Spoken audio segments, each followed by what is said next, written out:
تذكر يوما كنت تعانق دمعة الفكر تناجي الله في صبر وترجو رحمة.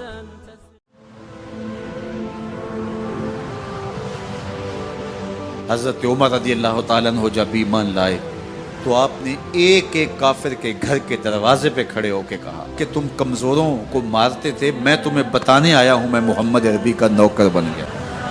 بلکہ آپ نے اعلان کیا جس نے اپنی بیوی کو بیوہ اور بچوں کو یتیم کروانا ہو اور اپنے ماں باپ کی کمر کو جھکانا ہو وہ عمر کے مقابلے میں آئے۔ اللہ اکبر۔ زنیرہ نامی ایک خاتون تھی، بہت کمزور، راوی کہتا ہے کہ اس کی ہڈیوں میں گودا نہیں تھا، عشق رسول تھا، اور اس کا ظالم آقا اس کو مارتا ہے، اور جب مار مار کے تھک جاتا ہے ادھر سے عمر آ رہے ہیں، یہ اسلام لانے کے پہلے کی کہانی ہے، ادھر سے عمر آ رہے ہیں تو اس نے کہا عمر تم جوان آدمی ہو تو یہ چھوڑتی نہیں ہے اپنے نبی کا نام، ذرا تم آؤ۔ عمر کوڑا پکڑ لیتے اسے مارتے مارتے تھک جاتے ہیں تو پانی پینے لگتے ہیں، تو کہتے ہیں مجھے تیرے پہ ترس نہیں آیا لیکن میں ذرا پانی پینے لگا ہوں، اور پھر گلے کے اندر ڈال کر کے کوڑا اور اس کی رسی کو بل دیتے ہیں اور اس کی آنکھیں باہر نکل آتی ہیں اور کہتے ہیں بلا اپنے نبی کو جو تیری آنکھوں کی بینائی واپس کرے۔ اللہ اکبر۔ تو اس نے آسمان کی طرف منہ کر کے کہا مالک میں کبھی بھی آنکھوں کی بینائی نہ مانگتی لیکن اب تیرے نبی کی عزت کا سوال ہے۔ آنکھوں کی بینائی واپس ہو جاتی ہے۔ زنیرہ کو بڑا مارا، آج عمر گلیوں میں آنکھوں میں آنسو ہیں اور عجیب دلے بے تاب ہے اور کہتے ہیں آؤ بھئی میں حضور کا غلام بن گیا ہوں، تمہیں بتانے آیا ہوں۔ زنیرہ نے موڑ کاٹا تو آگے عمر یہ آواز دے رہے تھے۔ زنیرہ ایک کونے پہ کھڑے ہو کے رو کے کہتی ہے عمر تم تو بڑے اس دن جوش و غضب میں تھے اور تم مارتے ہوئے تھکتے نہیں تھے۔ تو عمر نے کہا زنیرہ اس دن میں نے دیکھا نہیں تھا، اب میں محمد عربی کو دیکھ آیا ہوں۔ جنہ ویکھیا نہیں ہو کرن گلاں، جنہ ویکھیا نہیں ہو کرن گلاں، جنہ ویکھیا ہو تے بول دے نہیں، جڑے محرم راز حقیقت دے اور راز حقیقت کھول دے۔ تو حضرت عمر رضی اللہ تعالیٰ عنہ ایمان لائے۔ حضرت عبداللہ ابن مسعود رضی اللہ تعالیٰ عنہ فرماتے ہیں کہ حضرت عمر کا ایمان لانا مسلمانوں کے لیے عزت کا سبب تھا، ان کا ہجرت کرنا مسلمانوں کی نصرت تھی اور ان کی خلافت مسلمانوں کے لیے رحمت۔ حضرت عمر رضی اللہ تعالی عنہ وہ ہیں کہ میرے حضور نے فرمایا لوگوں جب نیک لوگوں کا ذکر کرو تو میرے عمر کا تذکرہ ضرور کیا کرو۔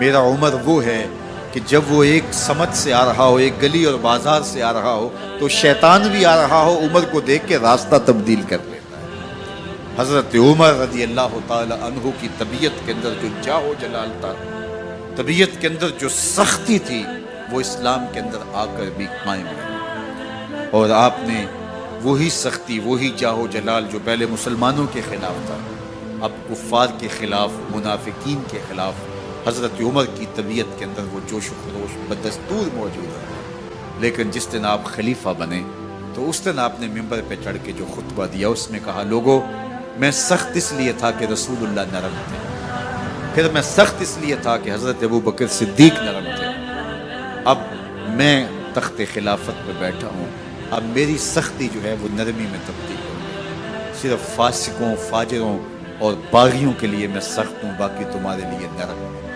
سب سے کم جو تنخواہ بیت المال سے اگر کسی وجود نے لی ہے تو وہ حضرت عمر رضی اللہ تعالیٰ عنہ نے صرف 2 جوڑے لیتے تھے سال میں، اور راوی کہتا ہے کہ میں نے دیکھا ہے کہ اس میں بھی 17 پیوند لگے ہوتے تھے۔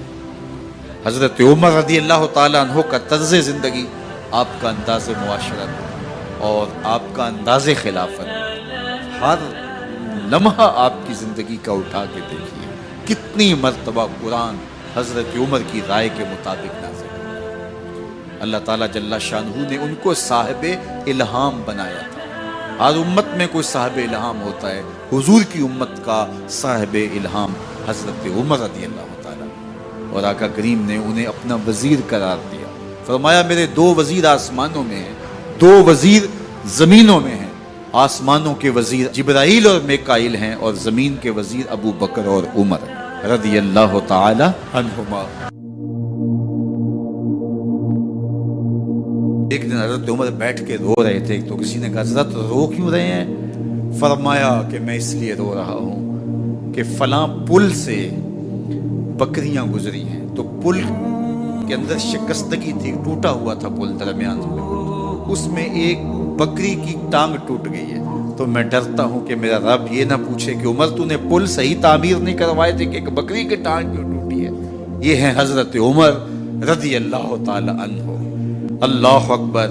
تو اللہ تعالیٰ جل شانہ نے حضرت سیدنا عمر بن خطاب رضی اللہ تعالیٰ عنہ سے جو کام لیا، مختصر دور خلافت کے اندر 10 سال 6 ماہ 4 دن آپ نے خلافت فرمائی ہے، لیکن کہاں سے چلے اور یہاں مکران تک، بلوچستان کا حصہ ہے، یہاں تک آپ کے سلطنت کی حدود وسیع، ادھر آرمینیا تک جا پہنچے، حمص فتح کیا، قادسیہ، یرموک۔ آپ ذرا دیکھیے کہ کہاں تک آپ کی فوجوں کے گھوڑے دوڑتے رہے، اور اللہ تعالیٰ جل شانہ نے ان کو جو توانائی، عدل و انصاف کی قوت عطا فرمائی۔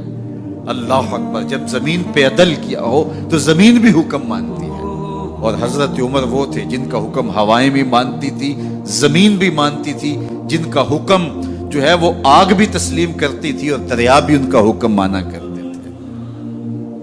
مصر کے اندر یہ رسمیں بد جاری تھی کہ سال کے بعد ایک دوشیزہ کو زیورات پہنا کے اچھے لباس میں ملبوس کر کے دریا کی بھیڑ چڑھایا جاتا، اس کی قربانی دی جاتی، اس کا خون بہتا تو دریا چلتا۔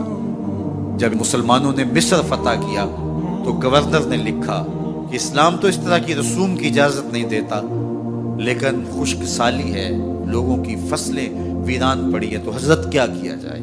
تو حضرت عمر رضی اللہ تعالیٰ عنہ کاغذ کے ٹکڑے پہ لکھتے ہیں بسم اللہ الرحمن الرحیم، مصر کے نیل کی جانب عمر کا خط لکھتے ہیں، اے نیل اگر تو اللہ کے حکم سے چلا کرتا ہے تو چل، ورنہ ہمیں تیرے چلنے کی کوئی حاجت نہیں ہے۔ اور قاصد کو کہا یہ خط لے جاؤ اور جا کے دریائے نیل میں پھینک دو۔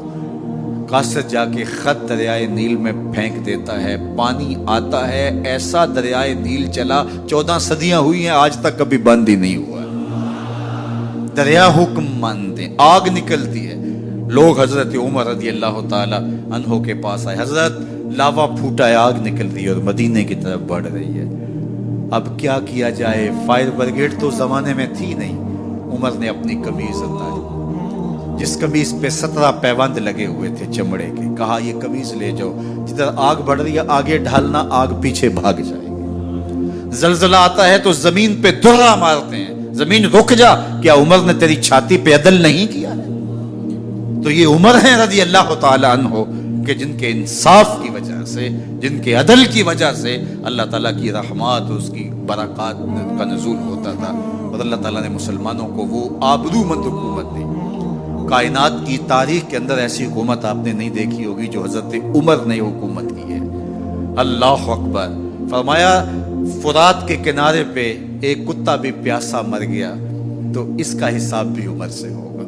باہر سے سفیر آتا ہے اور آ کے پوچھتا ہے کہ میں امیر المومنین کے، مسلمانوں کے حکمران کے محل میں جانا ہے، تو وہ مسکرا کے کہتے ہیں ہمارے امیر کا تو کوئی محل نہیں ہے۔ کہا کہاں ہے تمہارا امیر؟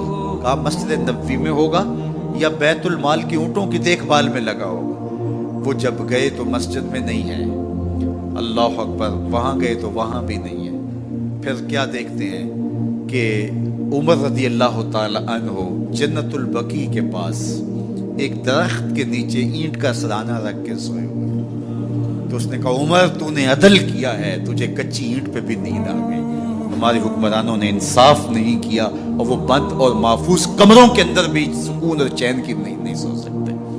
حضرت سیدنا عمر رضی اللہ تعالیٰ عنہ نے اس طرح ان امور سلطنت نبھائے۔ آپ دن کو لوگوں کی دیکھ بھالی کرتے، لوگوں کی ضروریات سنتے سمجھتے، اور جب رات پڑتی لوگ سو جاتے، عمر مدینے کی گلیوں میں پہرا دیتے۔ کائنات نے کوئی ایسا بھی حکمران دیکھا ہوگا؟ اللہ اکبر۔ وہ مجاہد جو مختلف محاذات پہ گئے ہوئے ہوتے، ان کے گھروں کی دیکھ بھالی کرتے، ان کی ضروریات کا خیال رکھتے، ان کی آبرو کا پہرا دیتے۔ راتوں کی تنہائیوں کے اندر حضرت عمر اٹھتے اور جا کے گشت کرتے، چکر لگاتے، دیکھتے کوئی آنکھ پر نم نہ ہو، مفلسی کا کسی گھر میں ماتم نہ ہو۔